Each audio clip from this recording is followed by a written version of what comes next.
patok na binhin ang Christmas lights. Nagbabala naman ang DTI laban sa pagtangkilik ng mga peking produkto o Christmas lights na posibleng maging sanhi ng sunog.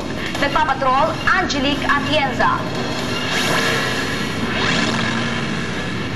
Sa pagpasok ng Burmans, patok na tinda ang mga Christmas lights na magandang palamuti. Pero patuloy ang Department of Trade and Industry sa buong Calabarzon sa pagkumpiska ng mga substandard na produkto. Kahapon, sinira sa Laguna ang mga depektibong produkto.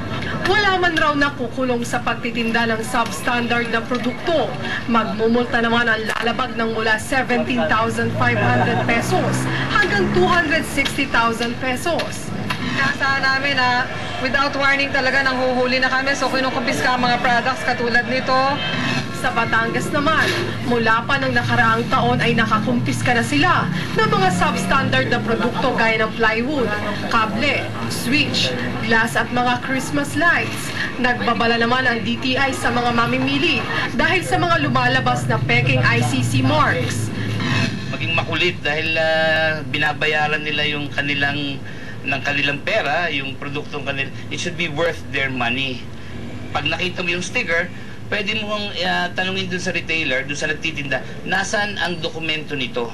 Para ma-check mo kung yung number na nandun is consistent with the number na naroon sa kanilang mismong clearance na ini-issue namin, yung import commodity clearance document na ini-issue namin.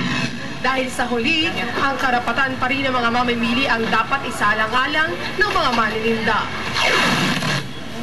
Angelique Atienza, Patrol ng Pilipino.